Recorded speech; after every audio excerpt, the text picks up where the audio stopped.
Hi guys, and welcome to Book and Loop, where happiness is handmade and the best boyfriends are always found in books. So I have an exciting video for you guys today. I am doing my next I Read It All series speedrun, which is the Beautiful by Renée Ahdieh. And I absolutely loved this series. I thought it was so good. I cannot wait until the last one comes out. It's going to be coming out in December of this year, so you best know that I am going to be immediately getting it and reading it. I am so excited about this series. I am super excited to talk about it with you guys, so it's going to be so fun. I cannot wait to dive into this one with you guys. So without further ado, let's jump into it.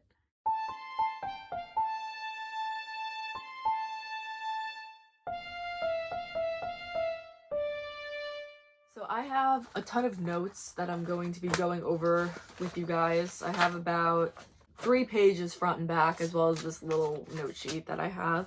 All just notes on The Beautiful by Renée Ahdieh, the Beautiful Quartet, which was very beautiful. I'm so excited to talk about this one with you guys.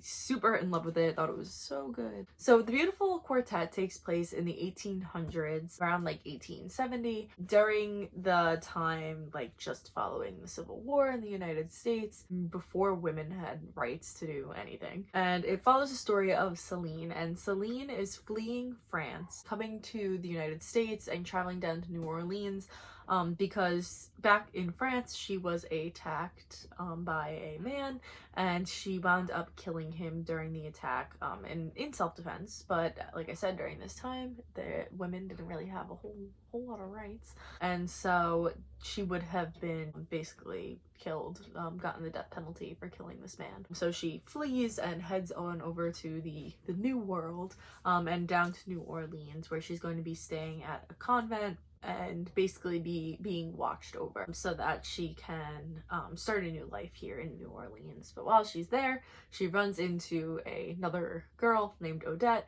and Odette realizes that Celine has a very amazing talent for sewing, and asks if Celine would be willing to come to her house to make her a dress for a party that will be happening in the following weeks, because it's going to be Mardi Gras. So on her way there, Celine kind of bumps into the very suave and dark and mysterious Sebastian Saint Germain, and Sebastian is kind of like the mob boss kind of guy of the New Orleans. And he's very dark and mysterious, and something's definitely off about him, potentially in the supernatural way that Celine would like to figure out. This was a really great story. I would classify it as a historical supernatural romance. I thought it was really great. There was a lot of the supernatural stuff that was going on, as well as the historical part. The romance I thought was pretty well thought out, kind of realistic for the time period too. It wasn't necessarily like an insta-love type of romance, even though it kind of was, but also like during that time period, like that's what happened. A lot of times people would kind of get caught up and they would get married pretty quick because of the times. Like that was just different back then. Now people date for like 50 million years before they get married, but that's a different story. There are kind of a lot of different things at play here. Like I said, it is a supernatural story. It totally gave me, if you like the Vampire Diaries or the originals, like you'll like this. I haven't watched either, but my sister has, and I've been in the room while she watches it. You guys would like this story if you like those shows. There's just a whole lot of everything going on, and like it's New Orleans, so like it's already spooky enough down there with everything that goes on with the they always say like that's like the most haunted city. So I think that it was really good. It was really well thought out, and I love the historical aspect of it. And I like that the women, even though they were kind of oppressed during this time, were a lot more powerful, which I thought was great. I thought it was nice to kind of see like a real woman with real issues during this time period, beyond just like the normal like portrayals that you get. I thought that it was just a really good story. I really liked it. I think this was I think I rated the first 2 5 stars, and then the third one I gave 4 stars, but I'll get into that like a little later during the spoilery part. But I definitely say it's worth a read. I think it was really good. I really liked it. I think that is, I'm really like itching to get to like the spoiler part, so I think I'm going to end the non-spoiler part here. So if you haven't read the book series, I'm gonna yell at you and tell you to go read it, and then you can come back and listen to my discussion on it, and then we can discuss together everything that was amazing about it. And if you have read it, then get ready, because we're going to do a crazy intense little discussion of the 3 books that are currently out at this time, and that would be The Beautiful, The Damned, and The Righteous. So I'm super excited. So if you haven't read it, goodbye, go read it please, and then come back, and we can talk about it. So without further ado, let's get into the spoilers. So book 1 is The Beautiful, and let me say, I read The Beautiful and I was like, everybody in this book is a liar. Everybody just lies and hides things and is secretive. Everybody's a liar. Like, I was like so convinced everybody was lying about like literally everything. And for the most part, I think that they kind of were, but I thought that it was like really, really interesting to kind of see how everybody's lies slowly catch up with them throughout the series, throughout the book. I will say that I did love Celine as a main character. I thought she was really great. I thought she was powerful, strong-willed, like really great, but also at the same time was partly like very well portrayed for that time. I think that she was just a really strong character, and I really did enjoy her overall. I will say though, I really loved Pippa, I think, the most out of everybody. I literally wrote in my notes, must protect Pippa at all costs, because I loved her so much. I thought that she was a great balance between the ideals of the time, but also had that same drive, passion, and modernism that Celine had, and I thought that was really, really interesting. We are back with another group of teens that are on their own, but in a little bit of a different way. In the first book, we don't really know exactly what happened to Pippa, so I won't talk about it right now. So you have Celine, who kind of goes and escapes this other world where she's gonna be destroyed if people find out what she did, even though it was totally in self-defense and totally justified. But either way, she kind of runs off to New Orleans, and while she's there, she kind of gets trapped into this whole new world of like totally dangerous world. So she went from one dangerous world to another dangerous world, and she still has no rights, which is crazy. So I will say that all the characters were kind of dark on a level, and I liked that. Like, you had Celine, who was like so obsessed with power, and she just wanted to be strong. She wanted to have power. She wanted to be the person to take care of herself, and I loved that. And then you had Pippa, who definitely had like a dark side a little bit in the first book. Like, she has that sense of adventure. She wants to go out into the world, and you have, she doesn't talk about it, but like why she left her home in London and came to New Orleans by herself, because something had to happen there. I mean, we know in the 3rd book what happened, but in the 1st book we don't yet. And then you of course have Sebastian, who I wound up loving. I thought that he was a really great character. We get to know him even more in the 2nd book, and I fell in love with him even more in the 2nd book. I thought that it was an interesting idea that he came from his family of vampires but wasn't a vampire himself, but he totally acted like one. Like, the whole time I was convinced he actually was a vampire until the end, when it's revealed that he's not, and I was like, what? Like, I totally would have thought he was. In the scene where Bastian goes down to the river and is talking to the 2 twins and Nigel, and I think somebody else is there, but I don't remember, and he's like, makes the one twin forget what happened. How was he able to do that? Because I thought in that moment, I was like, oh yes, he definitely is a vampire, but then like, he's not. So I don't understand how that part happened. I think that confused me. And it had me being like, yes, this guy's a total vampire, but I don't know. I guess not. I think Bastian and Celine's attraction to each other was really well done.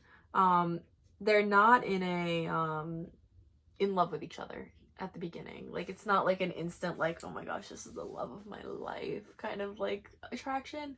It's more so of like a physical attraction, where it's like, he is very beautiful, like she is very beautiful, and I can appreciate that.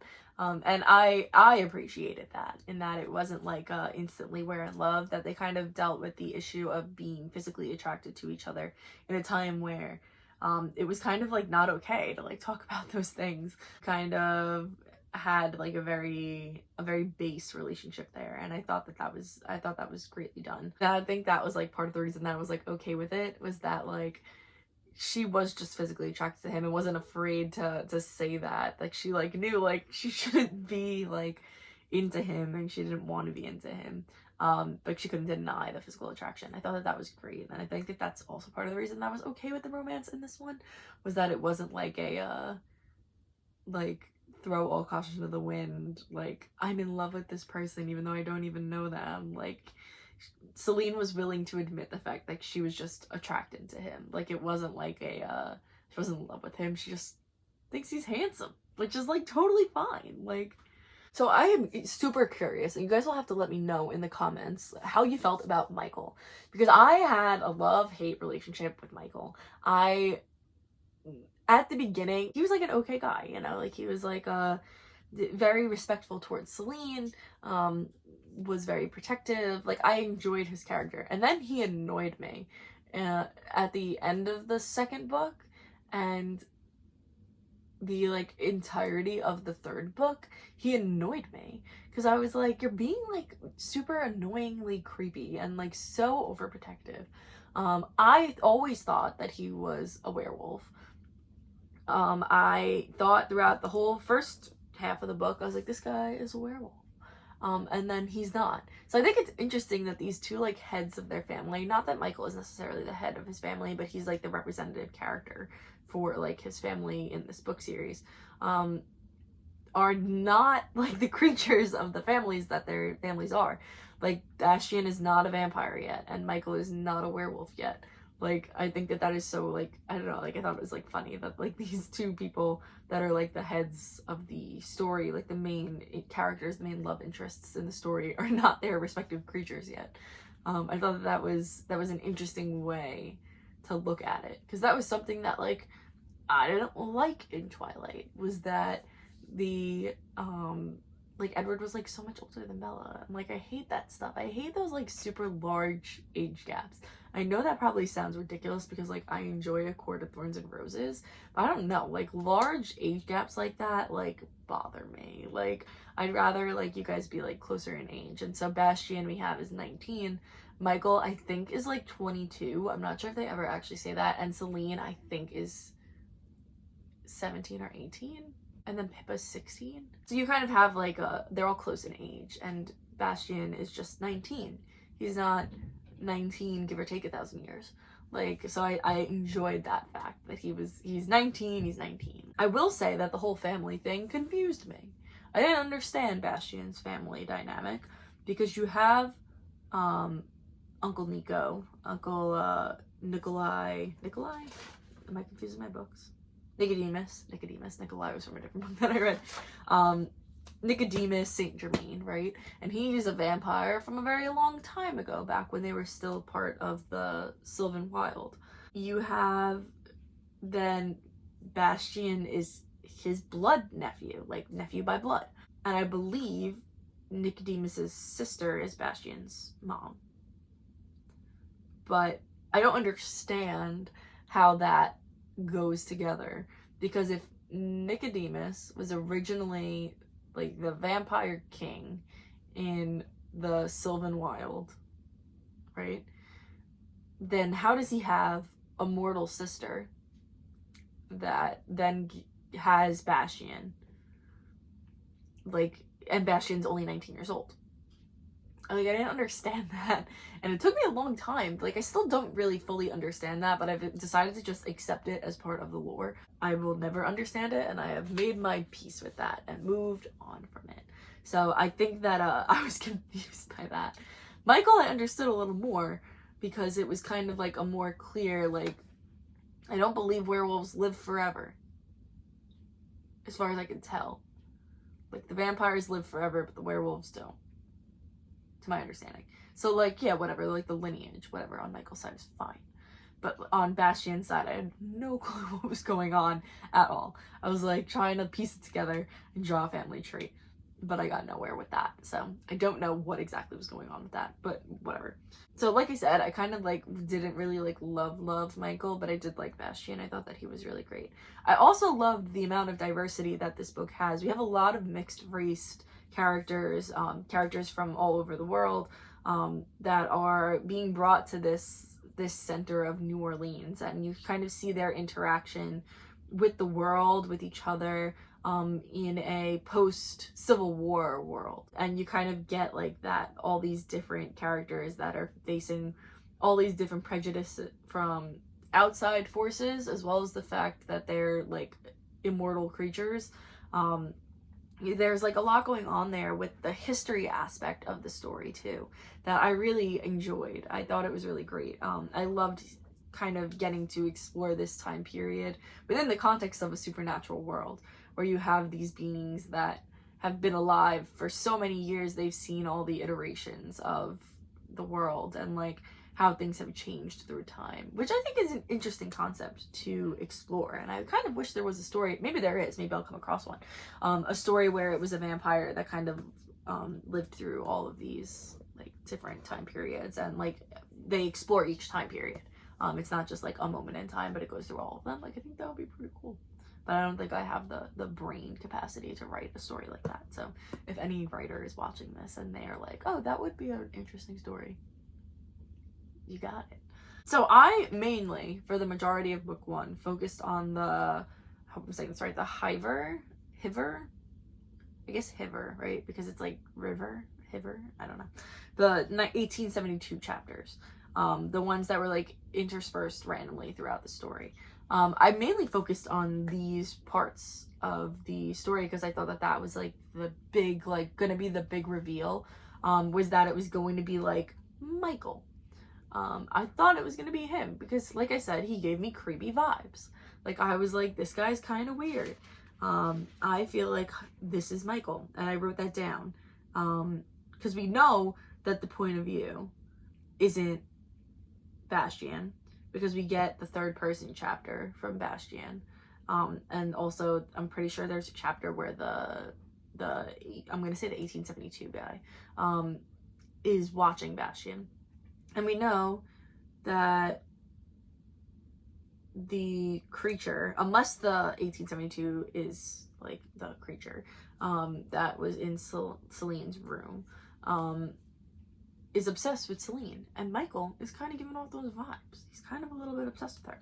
So I was thoroughly convinced that these chapters were Michael, and I think that I thought that he was trying to pin the crime on Bastian in order to get Bastian like taken out, because obviously they have that whole like feud between being a vampire and a werewolf, and then also they were childhood best friends who then got like separated by the fact that, which I thought was, I don't know, a weird thing. There was a girl that like Bastian danced with, but Michael had a thing for her, and then they fought about it, and then Michael was mad that Bastian never apologized, which I feel like is such like a silly thing to be mad about, but like whatever, man. You do you. Book one, I really was like convinced that Arjun and Pippa were gonna get together. I was like, oh yay, like we're gonna have like this whole like relationship between them. I like when there's like another romance in addition to the main romance. You kind of get two different storylines in one, and I kind of enjoy that. So I thought that they were going to get together in the first book, but they didn't in the first book. A lot of my notes are just me saying how sus Michael is and how I think he's like so weird. Like, he just like irked me the wrong way. Did not enjoy Michael that much. Sometimes I did. Sometimes I was like, wow, Michael's a great character. But most of the time I was like, Michael. So at the end, we get the big reveal of who's been doing all of these crazy murders and stuff. And it is revealed to be Nigel, who I remember nothing of. Even when I was reading the book and it was like, it was Nigel.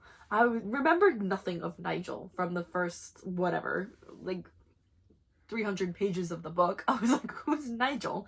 I did not remember him. I can't remember him acting weird. I can't remember him acting any different.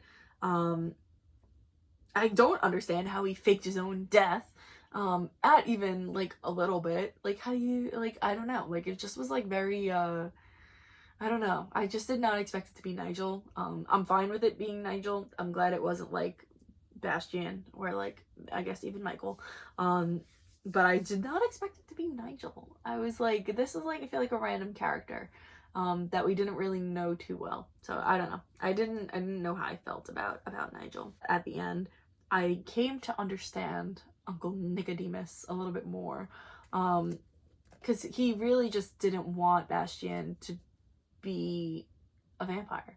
Like, he didn't want him to be to have to be part of that same fate. He wanted him to live a life. He wanted him to be immortal. Mortal, not immortal. He didn't want him to be immortal. And I felt like I could understand that a little bit more. So it made me sympathize with Nicodemus a little bit more than I probably normally would have. Because I started to understand him. I will say that the ending of the book traumatized me a little bit because I could not believe, and I was going to make a TikTok about this too, I couldn't believe that Celine was gonna, like, I was like so romantic. I will say that. It was romantic, but I couldn't believe it. That Celine was willing to give up her memories of Bastien in order to have Nicodemus save him. I was like, wow, this is like heartbreaking, but also like super sweet and beautiful. I really enjoyed that part of it. I thought it was really great. I enjoyed it. And out of everything, the most shocking moment, I think, was that Emily was alive. I couldn't believe it. I was like, Emily? So Bastien's sister that died in the fire was alive. And from my understanding, she was the Hiver, whatever, 1872 chapters. And she's a werewolf, which was crazy. I was like, oh, the swap over is crazy.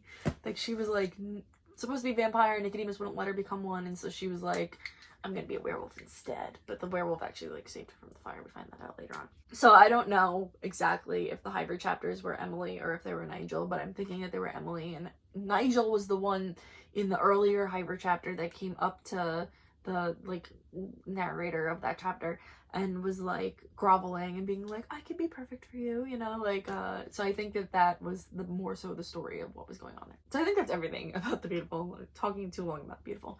So let me get into The Damned. And The Damned, I was thrown off because we were getting first person chapters instead of it being, majority of the book for The Beautiful was third person. And then the Hiver chapters were first person. Hiver, whatever, were first person. But in The Damned, the entirety of the book is in first person, and we get names at the top of the chapters for who's writing what. I actually prefer that style of writing. I've always been more of a first person kind of gal. I don't know why. Third person just like, it's okay, but I don't like love it. I usually write in first person, but that's like beyond the point.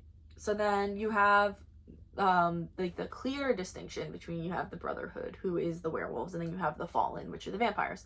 And you get the whole lore behind that whole thing where like the werewolves served the vampires, and then when they got into New Orleans, the werewolves, I think, were mad, if I'm remembering correctly, that they had gotten kicked out with the vampires, and so they were like, oh, we're going to break off from you guys. And then you had the Fallen, which is the vampires, and the Brotherhood, which is the werewolves. And you do get an explanation a little bit more on Nigel and like why it was like valid that it was Nigel that was the one that turned on them.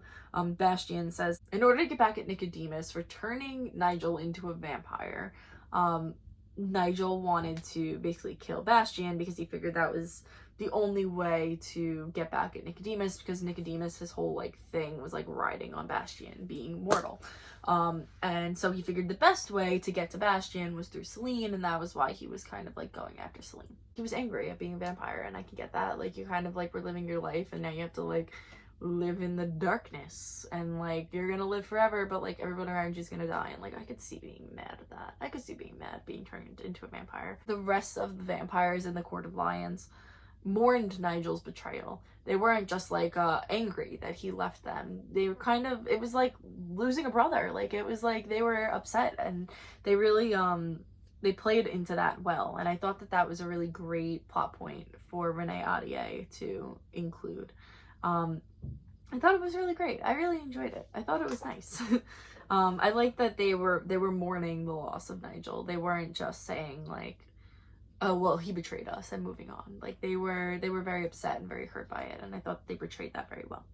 I will say there was not a whole lot of Celine in the second book. It mainly focused on Bastien, which I was okay with. That's fine by me. I enjoyed Bastien's character. I liked the back and forth with him, and the issue of morality and the not wanting to be a vampire, and he's kind of spent his whole life actively trying not to be a vampire, and now he is this thing that he's been trying so hard not to be. It's different, I think, than like not knowing vampires exist and becoming a vampire versus knowing they exist and actively trying not to be one, and then becoming one anyway. I thought that was like a really interesting issue for Bastien to have to deal with. So we deal a lot with Celine's memory loss, and we actually get chapters from different members of the Court of Lions in this story. Most notably, we get chapters from Jay, and I loved Jay as a character. I thought that his look on the world was so interesting. I like that he kind of like stands up to Bastien. He kind of has like this whole different type of like look on everything, and he's like the assassin of the group.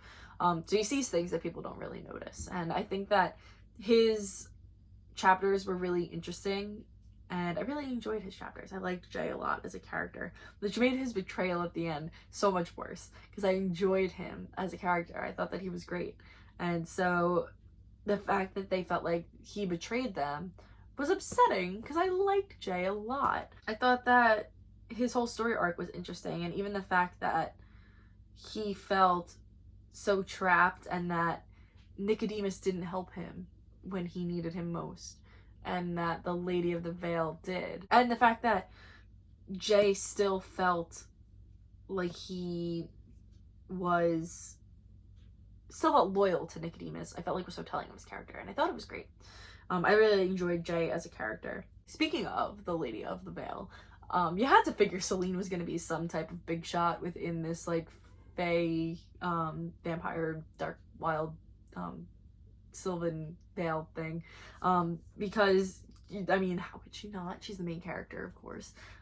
So I was very surprised that she would be the daughter of the Lady of the Veil. I didn't see that coming. I was like, oh wow, that's like totally crazy. So now you have the head of the Fallen and the head of the Brotherhood and the princess of the Veil.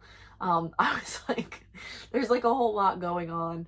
It was very interesting take on this type of story. I liked it. I thought it was good. Like I said, I was surprised, but I also like knew that she was gonna be somebody. I just didn't know she was gonna be so important. I also like that we got a lot from Emily in this book too. We got a lot of her like revenge plot, and we got to kind of see her inner workings and why she was so angry at Nicodemus and why she wanted to take revenge out on Bastien. You kind of get to know her character a lot more, and through knowing her character, you get to know Bastien and Nicodemus and their whole family dynamic a lot more.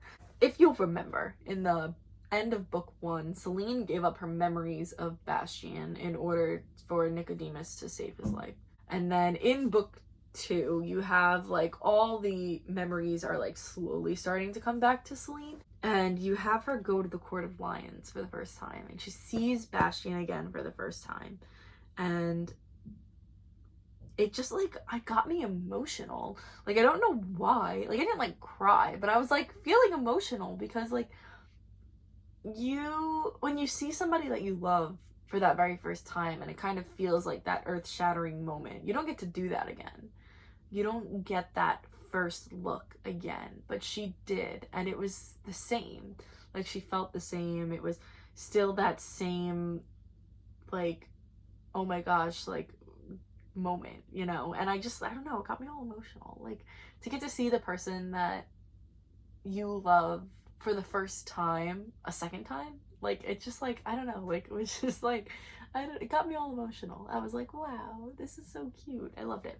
I loved the whole scene with Arjun and Bastien going into the Veil together. I love a good adventure novel. I love anything where people are going on like a quest kind of situation. And it felt very much that way, as it does again at the end when they bring Celine with them to go into the Sylvan Wild in order to find Sunan. You kind of have that whole like adventure style story, and I loved it. I literally wrote road trip in big letters. And then I thought it was interesting with the Sunan pretending to be the Goblin King, and then not like allowing and then not allowing Bastien to talk to him. Something was going on with that, and we do find out in book 3 exactly like why he did that. And then you kind of have the scene where Celine and Bastien finally get together, and this was the quote that I wrote down in all caps, where Bastien says, or Celine says to him, if I'm going to be in danger anyway, I'd rather be in danger with you. And I was like, oh my gosh, I love this. They just like have such great chemistry, the two of them. They play well off of each other. They kind of have that good balance of like being protective over one another, but at the same time also like respecting each other's strength and respecting the fact that they have their own choices to make and they can protect themselves. I thought that was nice. I like that. So I like the whole quote about if I'm gonna be in danger, I'd rather be in danger with you. So I was like, oh, I love it. So the ending of book 2 was crazy. Literally so much happened in like a 20-page span. I find that all 3 books were kind of like that, where it was like the first like 85% of the book was just a lot of like build up, world building, a whole bunch going on, and then the last like 15% is like whiplash crazy going on all around you. I do wish it was kind of like more evenly spread out throughout the book, but also like I was kind of fine with it. The ending is just like blew my mind, with Emily taking Nicodemus by the time they get back from the Vale. Emily takes Nicodemus, they kill Nicodemus, then Michael accidentally kills Luca, and then Bastian cuts off Emily's hand. It was like a whole lot going on in like the last like 10% of the book. And I kind of enjoyed that whole like craziness. And then the detective comes from Paris to try and find Celine. And I had a feeling they were gonna run off into the Vale, which they did. And we open up the 3rd book, The Righteous, with the remaining Court of Lions, told from Arjun's perspective, trying to figure out how to save Odette, who got stabbed, her throat slit, something like that, during the fight by Emily. And then we finally get it. And during the 2nd book, I wrote in my notes, when do I get the Pippa Arjun love story that I deserve? And book 3, we get it. So I will say that book 3 felt totally different from book 1 and 2. It mainly focuses on Arjun and Pippa, and we kind of get a whole fake marriage situation. You have I'm normally not a fan of this. I'm not usually a fan of marriage in YA books. I talked about that during my video for Halo. I don't really love when they have a marriage in a YA book. This, I felt like I didn't mind as much because of the fantasy and the historical setting. It fit within the context of the story. I'll allow it this time, even though I didn't like overly love it. I did love the situations that Pippa and Arjun were put into because of it. I especially love when Arjun was constantly like, that's my wife, like John Mulaney voice, that's my wife. Like, it was really, I enjoyed that aspect of it, where you have them be in these like protective situations. And I mean, like, marriage meant, I think, something a little different back then than it does now, where there was like kind of this more sense of protectiveness. And I do love the whole lore with the fae and ethereal, like, marriage means forever. Like, you get one wife. Nick Miller voice one wife. You don't get a whole bunch of wives. Even if you divorce, you can't have another wife. And it's interesting to me that Arjun and Pippa were forced into this situation. And I felt that it was handled in a very interesting way. I did enjoy it. I thought it was good. Even though I'm normally not a fan of weddings and marriage in YA. I was so excited that we finally got Pippa's story. We finally got her backstory on what happened, and that her father was like so like rude and like doing all this illegal stuff, and Pippa was the one to stand up for her family, because you kind of get that Pippa is like very protective over the people that she loves. You see that a lot throughout book 1 and book 2 with her feeling protective with Celine, and she's constantly looking out for Celine, and they're very close with each other. So you can kind of understand then her backstory and like why she's like that, and it was really great. I liked getting Pippa's backstory. And I thought that it was a really great backstory. I will say, Bastian and Celine were a little bit cringy in this book. I didn't overly love their interactions. I feel like they were kind of like, I don't know. Like, I just felt like they like didn't have the same vibes or the same attitudes and personalities that they did in the first book and the second book. They felt like different characters, and they were like cringy different, not like in a more mature way different. Like, I don't know, they just didn't really love it. You get that whole plot line with Ali, who comes to talk to Celine about how there are these mirrors that will take you to any point in time. And Bastien thinks to himself, what if we went back in time to France before Celine murdered that guy and stopped the murder? But if he stops the murder, then maybe Celine wouldn't have come to New Orleans, and then he wouldn't be a vampire, and none of this would have happened. They wouldn't have fallen in love. So I don't know. I think that whole time travel thing is always like such an interesting thing to play with. I know it's gonna come to play in the 4th book, because how can it not? I don't know. I felt like she like wasn't the same. Like Celine, like, and Bastien both. Like, I literally wrote, Celine was always so skeptical and fiery in the first 2 books.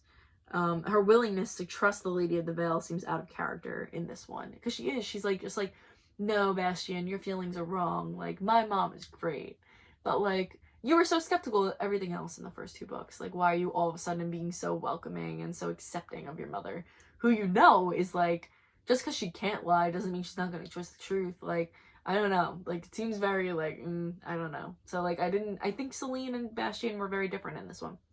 I didn't really love. The one thing that I love so much about Renée Ahdieh's writing, and that I really realized reading this story, is that her world building and the images that she paints of the world surrounding the characters are so vivid and beautiful.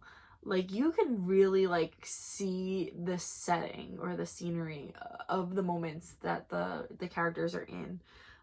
It's just really beautiful. Like, she's such an amazing way with words. Like, even though this is a fantasy world, she created it so clearly that I can see each little detail of each little thing. It's really just like, it's so cool, and it's something I struggle with. So I think that it's amazing to see a writer use that so expertly in her writing.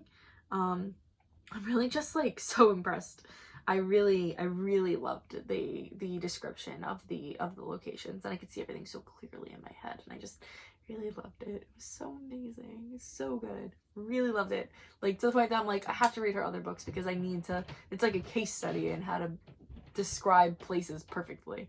It's just so good. And I have to read her other books anyway, because this one ended with, I didn't know, Ali says that he gives a different name, and he says, oh, I'm whoever, prince of whatever.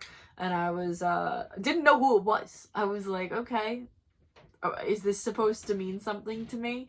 And then when I went to like rate the book on Goodreads, and I saw, like, read some of the reviews, somebody said it was a character from The Wrath and the Dawn, and I was like, oh, okay, so I was supposed to know who that was. So now I have to go read that one, because I have to know who this character is, and I didn't realize they were going to be connected.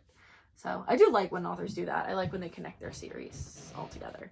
I feel like it's good. I like that. So I'm excited to read The Wrath and the Dawn. I think I have, I want to say I have it somewhere, but I just don't know where. I might have The Rose and the Dagger. I don't know if I have The Wrath and the Dawn, actually. I have to look. I just felt like this one overall was just not as on par with the other 2, the 3rd one. I felt a little bit like a filler book. Even though I loved the story, I loved Pippa and Arjun's story, it just felt a little too much like a filler book. And I honestly, I don't know. I gave this one 4 stars because I did still love it. I did still think it was good, but I just felt like it wasn't as good as the other 2. So the 4th book, The Ruined, is going to come out in December of 2023. So I'm excited to see how that one will be. If we'll kind of get back to the other story, and if it will hold up to the 1st and 2nd book. So I don't really have as much to share about the 3rd book. I feel like it didn't, like I said, didn't really measure up as well to the 1st and 2nd book. So I'm gonna kind of just leave it at that. So that is all my thoughts on the Beautiful Quartet.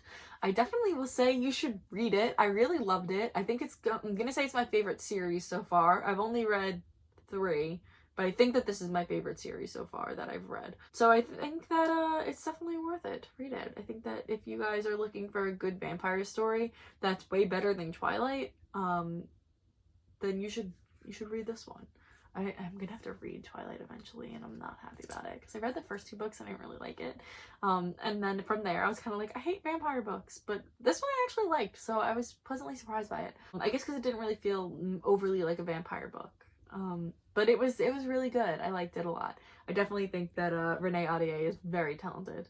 So I'm super excited to read the rest of her books. We don't have any of her other books at the library, so it's gonna be a while before I'm able to. But I'm super excited. I really love this. I cannot wait for the Ruin to come out. So I think that's gonna be all from me. I only read this series for I Read It All for February, so this is really my series speed run as well as my February I Read It All. I did start reading my next book, but that I will include with my March I Read It All, since it's the last day of February now and I won't be having time to finish it. And that one is a series, but we only have the first book, so I won't be doing a series speedrun for that one. So that is going to be all from me. I hope you guys enjoyed this review of Renée Ahdieh's The Beautiful Quartet. Definitely go read it. I'm not even kidding. Go read it. It's so good. And I think that's going to be all from me. So thank you guys for watching and happy reading.